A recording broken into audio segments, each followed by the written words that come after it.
If you call failure a full stop, then you're dead. If you look at failure as a comma, you're fine.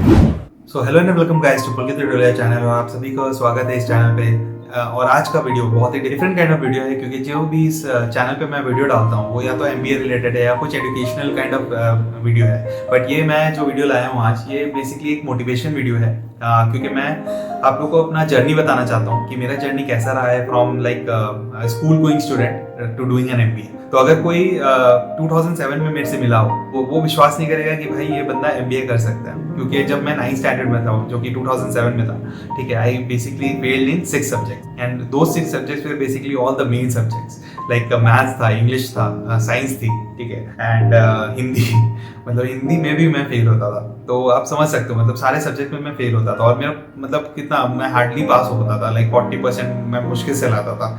40% शायद मुझे लगता है कि first term में मुझे 9th में जब मैं फेल हुआ था, ये 9th का फर्स्ट टर्म था, जैसे कि 3 एग्जाम्स होते थे मुझे याद है, ठीक है, first term, second term and final term.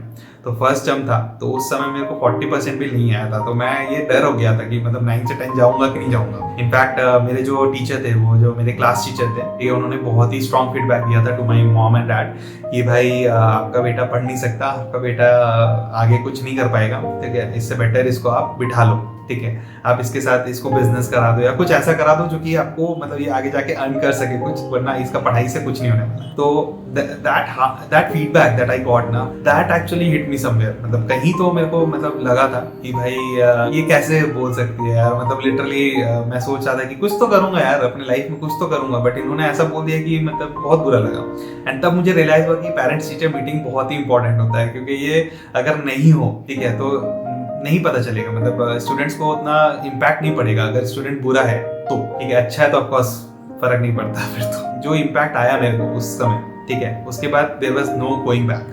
तो मैं वही बताना चाहता हूँ आपको कैसे मैं वहाँ पे इतने मतलब 6 सब्जेक्ट में फेल होने के बाद कैसे मैं अभी एमबीए कर चुका हूँ। अब मैं क्यों आपको एमबीए बार बार बोल रहा हूँ कि क्योंकि एमबीए भी करना एक गुड कॉलेज से या प्राइम कॉलेज से इज वेरी डिफिकल्ट। तो जब उन्होंने बोला कि ये मतलब 9 से 10 भी नहीं जा पाएगा, इसको आप बिठा लो, तो मुझे ये लगा कि भाई मेरा मतलब सपना कैसे पूरा होगा, ठीक है, इंजीनियरिंग का मेरा जो सपना है मतलब एक कंप्यूटर इंजीनियर बनने का, वो कैसे होगा। तो वो मुझे बहुत दिल पे लगा। And then what I did is basically जब ये होता था तो उससे पहले का मैं सिनेरियो बताता था, मैं सिनेरियो बता देता हूँ आपको कि कैसे मैं पढ़ता था, क्या करता था। I was not focused into मतलब अंडरस्टैंडिंग थिंग्स, ठीक है, मैं समझना नहीं चाहता था लोग चीज़ों को, मैं सिर्फ रटता था। मतलब अगर आप मेरे को ABCD बता दो तो मैं ABCD बोल दूंगा, ठीक है, ऐसा था, ठीक है, मैं बोल दूंगा, मैं समझूंगा नहीं कि ABCD क्या होता है, A के बाद B आता है, B के बाद C आता है, C के बाद D आता है, मैं ये नहीं समझूंगा।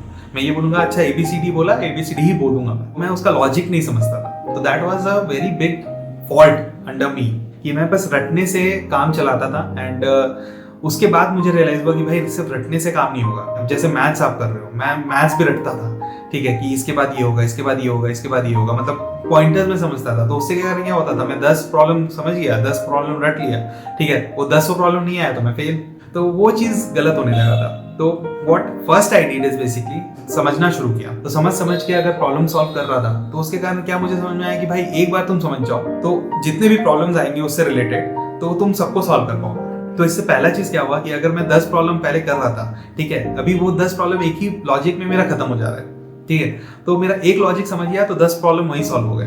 तो ऐसा था मैथ्स में, तो वो चीज था। फिर अगर मैं इंग्लिश कर रहा हूँ, इंग्लिश में भी मैं समझता नहीं था, बस क्वेश्चन पढ़ता था, रट लेता था कि ये होगा। तो उसके बाद मैं क्या करने लगा कि पूरा स्टोरी समझने लगा, ठीक है, अब जैसे ग्रामर समझने लगा, सब कुछ समझ के मैं करने लगा था। दूसरा चीज मैंने क्या किया इस बेसिकली जो ट्यूशंस में करता था ना, जो ट्यूशंस में लेता था, तो पहले मैं क्या करता था कि मेरे फ्रेंड्स जहाँ पे थे तो मैं वहां जाता था कि भाई फ्रेंड्स है, मस्ती करेंगे, मजाक करेंगे, ठीक है, ऐसा रहता था मेरा मूड कि भाई पढ़ाई तो होते रहेगा, ठीक है, लेकिन अगर मैं मस्ती नहीं करूंगा तो कैसे होगा। तो फिर मैंने क्या किया इस बेसिकली मैंने पहले तो ट्यूशंस जो आसपास थे, रिसर्च करने के बाद मैंने आसपास वाले ट्यूशन लिए जो कि एकदम मतलब I would say 1 kilometre area में ही था, ठीक है, ताकि मैं चल के जा सकूं, चल के आ सकूं वापस और टाइम भी सेव कर सकूं। तो ये मेरा दूसरा स्ट्रैटेजी था जो मैंने किया कि मैं आसपास के ट्यूशंस किया मैंने, ठीक है, और उनको अच्छे से समझ के फिर मैं क्या करता था कि मैं होमवर्क वगैरह अच्छे से करता था, मैं एक्स्ट्रा वर्क करता था उस पर, ठीक है, ताकि मुझे अच्छे से समझ में आए।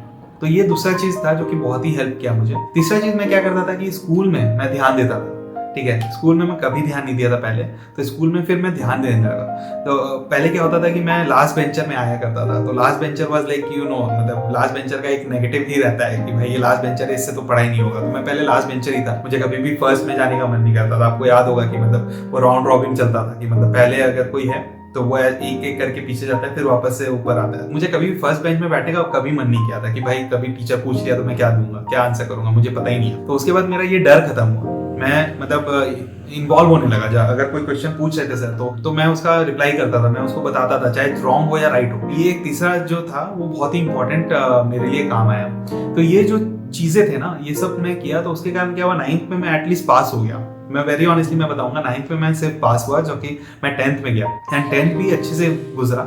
10th में मैं मतलब 60-70 लाता था। उसके बाद क्या हुआ कि मतलब बोर्ड में 78% आया मेरा, जिसमें कि मैंने मैथ्स में 96 परसेंटाइल किया। तो तब मुझे एक थोड़ा सा मतलब मोटिवेशन जागा कि यार मैथ्स में मेरा इतना अच्छा है, मैं कुछ तो कर सकता हूँ, एटलीस्ट कुछ तो कर सकता हूँ, मेरे है अंदर है। तो मैंने उसके बाद क्या किया, मैंने फिर क्योंकि मेरा इंजीनियरिंग एक था मोटिव कि मैं कोई इंजीनियरिंग करना है, तो फिर मैंने मतलब 10th और 12th के बीच में जो अपना 11th-12th का होता है, ठीक है, तो उसमें मैंने ट्यूशंस ली।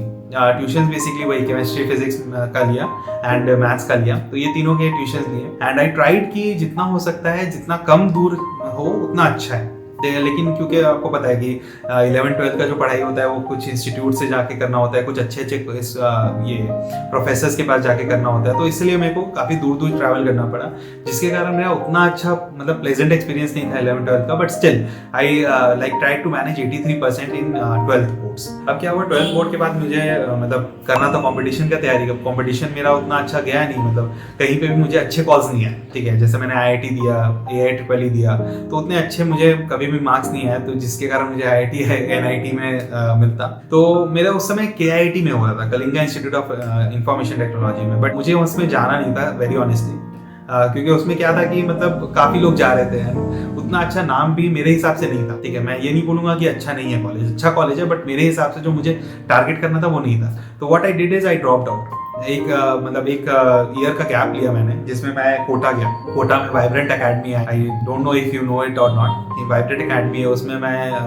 13th जिसको बोलते हैं, 12th के बाद 13th उसको बोलते हैं जो ड्रॉप करते हैं लोग। तो 13th मैंने अपना पूरा किया वहाँ पे and then what I did is basically IIT NIT का ऑफ कोर्स तैयारी कर रहा था, हो नहीं पाया। तो बट क्या एक अच्छा हो गया कि मैंने WBJE दिया था, वेस्ट बंगाल का जो जॉइंट एंट्रेंस एग्जाम होता है, तो वो दिया था मैंने, तो जिसके कारण मुझे 3rd बेस्ट कॉलेज मिला था, जिसका नाम है IEM, institute of engineering and management. तो ये बहुत ही अच्छा मैं बताऊंगा, IEM जो मेरा हुआ ना, तो उसके कारण मुझे एक अलग मोटिवेशन मिला। क्योंकि IEM जब मैं बोलता था ना, लोग बोलते थे IIM Indian institute of management है, तो उसके कारण मुझे लगा भाई ये IIM है क्या, क्योंकि मुझे MBA के बारे में उस समय बिल्कुल नहीं पता था। MBA ऑफ कोर्स करते हैं लोग, MBA का डिग्री होता है ये मुझे पता था, बट मेरे को अंदर से कुछ था नहीं कि मैं MBA करूंगा। बट ये IEM में मैं जब गया ना, Indian institute of engineering and management में, ठीक है, तो उसके बाद जब लोग ये बोलने लगे IIM में, तुम IIM में, तो मैं बोला भाई इसका तो अलग ही क्रेज है लोगों में, ठीक है, कि मतलब IIM से हो तुम, ऐसा बोलते हैं। तो तब मेरे को जगा भाई 2011 में जब मैं ज्वाइन किया IIM,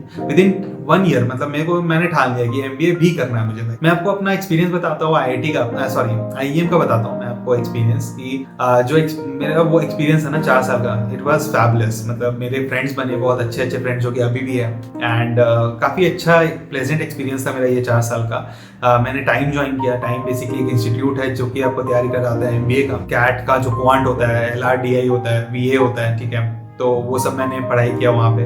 ऑफ कोर्स 2015 में मैं जॉब में लगा आफ्टर पासिंग आउट IIM। मुझे जॉब मिली एरिक्सन में, मैंने काम किया 2 साल मैंने काम किया। उसके बाद मैंने फिर MBA के लिए अपना एंट्रेंस दिया, जिसके थ्रू मेरा मतलब ऑफ कोर्स कैट अगेन नहीं निकला, क्योंकि मतलब मैं उतना अच्छा हूँ नहीं। फॉर्चुनेटली CMAT में मेरा 99 परसेंटाइल आया था, 99.8 परसेंटाइल था I believe.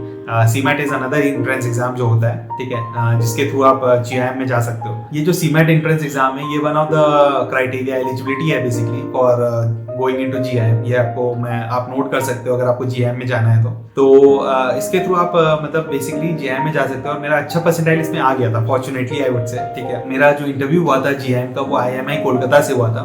The interview that happened, वो भी एक बहुत ही अलग एक्सपीरियंस था। इंटरव्यू में मेरे जो प्रोफेसर थे, तो वो जस्ट मेरे आने से पहले वो एक दूसरे कॉलेज में चले गए थे। मुझे बहुत बुरा लगा था, मैं सोचा था यार इनके साथ मेरा एक अच्छा बॉन्डिंग हो सकता था। वो फाइनेंस के प्रोफेसर थे, तो मेरा उस समय कुछ वो नहीं था कि मैं फाइनेंस में जाऊंगा, मार्केटिंग में जाऊंगा, किस में जाऊंगा मुझे पता नहीं। तो मैंने सोचा था यार ये प्रोफेसर चाहिए मुझे, इतना अच्छा मुझे लगा था उनके साथ बात करते हुए। तो इंटरव्यू भी एक अलग एक्सपीरियंस था, मेरा पहला इंटरव्यू था ऑफकोर्स फॉर दिस कॉलेजेस। मैंने इंटरव्यूज काफी दिए थे, बट ये मतलब पहला एक्सपोजर था जहाँ पे इतना अच्छा से इंटरव्यू हुआ था मेरा। वो एक डिफरेंट लेवल ऑफ एक्सपीरियंस था and then I basically landed up in Goa.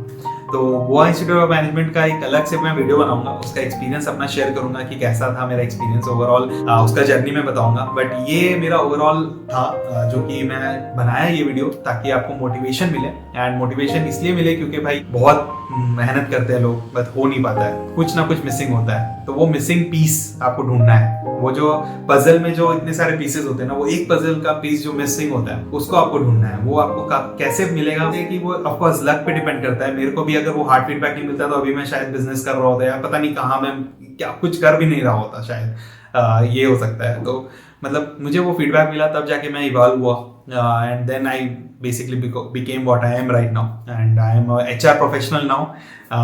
Of course 2007 में अगर मुझसे ही कोई पूछता तो शायद मैं बोलता कि भाई I don't think so मैं कुछ कर पाऊंगा। Of course in Bangalore मैं एक जॉब कर रहा हूँ, अच्छा जॉब है। Yeah, that is it from this video guys। अगर आपको अच्छा लगा वीडियो, अगर आपको मोटिवेशन मिला इससे, तो जरूर से एक कमेंट कीजिएगा, मुझे बहुत ही अच्छा फील होगा। Thank you so much and bye bye, take care.